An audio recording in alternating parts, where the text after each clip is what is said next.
Ooh, hold still, Peony. There's something on your neck. Well, what is it? What is it? Is it a bug? Is it a spider? Don't tell me it's a rash. Oh, Peony, it's the virus. Get back! But Don't touch. But Peony. No, I said get back. You might get it. Beep, beep. Are you the virus victim? No, it's my stepsister. Have you had direct contact with the victim in the past 12 hours? Yes. Initiating blood scan. Beep, beep, beep, beep, beep. Scan complete. No pathogens detected. Come this way. I don't want to go. Peony. How are you feeling, Miss Cinder? Do I even need to answer that?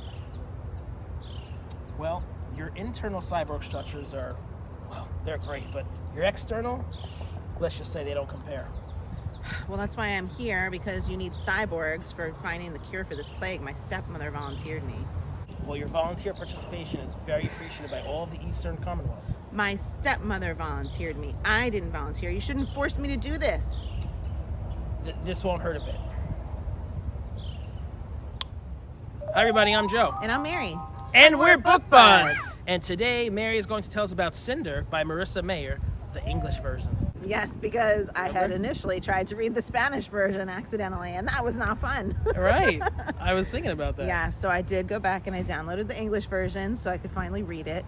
I had heard that this was like a recreation of the Cinderella story in some format, and I heard people liked it, and that's pretty much all I knew about it when I went into reading this book. I do like to go into my books blind, and I typically figure I'm going to like the book, so I don't really need to know too much about what's going to happen, right?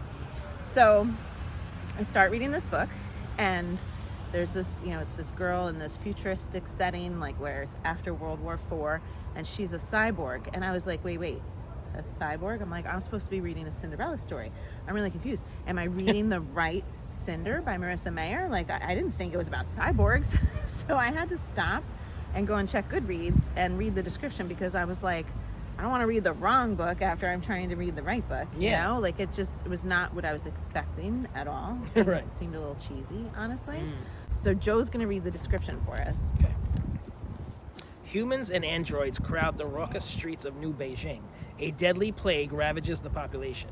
From space, a ruthless lunar people watch, waiting to make their move. No one knows that Earth's fate hinges on one girl. Cinder, a gifted mechanic, is a cyborg. She's a second-class citizen with a mysterious past, reviled by her stepmother and blamed for her stepsister's illness.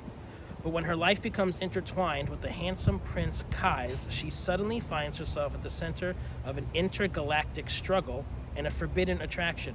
Caught between duty and freedom, loyalty and betrayal, she must uncover secrets about her past in order to protect her world's future. So when I read this, I was like, wow, it really is about cyborgs. I texted you and I'm like, Joe, I'm reading something about cyborgs. Like, what? And I was completely shocked. Yeah, you were like, what is that, Mary? And so I, for a moment, considered, do I want to read this? It's a little strange. But I had already started to like the characters. Like, it was written really well, it was likable, even though it was strange. It was not expected. So I ended up really loving the book, and I tore through it, and I'm already on the third in this series because I'm loving it so much. But it's still kind of comical to me that the main characters are cyborgs and androids, and then you have some humans that they're in love with and whatever else. And you just get like a little flair of the Cinderella story. It's not like the whole thing is the Cinderella story. So Cinder, she is like your main, most important character.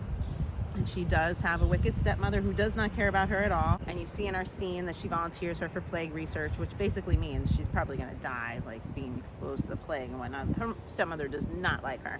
And the stepsister is struggling with the plague herself. And we have another very nasty stepsister that doesn't want her to go to the ball. And she's teasing her that, like, she has no dress to wear and whatever else. Okay. And Cinder does end up sneaking into the ball and falling down the stairs, leaving something behind. It's not a shoe, but I'm not going to give it away. But just like the Cinderella story. But other than that, there's nothing else Cinderella going on here. You have a relationship that's developing between her and the prince, and she's trying to save their community, basically, and also save the world.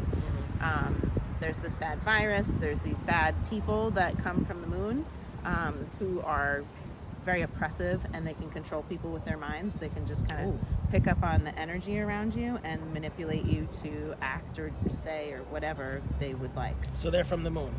Yes. And do they appear in what form? Like, what do they look like? They can put a glamour out there to make themselves look beautiful, and they don't like mirrors because it shows who they truly are.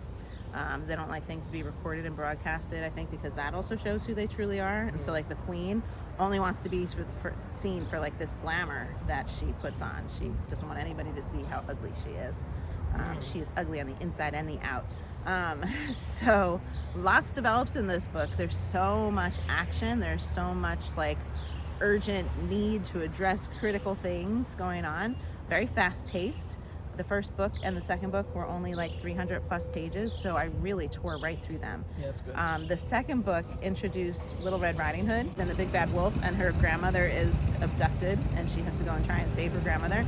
But the story is so much more than that. It continues on through the struggle that they're having on their universe, and they're teaming up with the characters from the first book. The third book, we get a Rapunzel character who's trapped in a satellite in space with all of her long hair, and it gets cut off by her rescuer. It's cute. We're just pushing over this leaf blower. I'm so sorry, guys. And a fourth book I haven't read yet, but I'm sure there's going to be a new character introduced there. And it's just really very enjoyable. It's such an easy read. So I'm really glad that I found this author. She's got another series that she wrote after that, and she has another one that recently came out, Gilded. The cover of that looked amazing, and the second one's coming out. So I'm really happy to read her. Oh my God, these leaf blowers. We're going to say goodbye. Yeah. Let us know if you like Marissa Meyer. If you're enjoying Book Buds, give us a thumbs up. And share it with your friends. And subscribe to our channel, Book Buds! Are these guys readers or actors? That scene was amazing. Oh, Peony, it's the virus. Don't touch it! Get back! I said get back, you're gonna get it!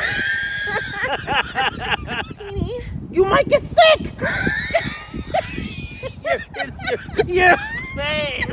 Beanie! And his name! Beanie!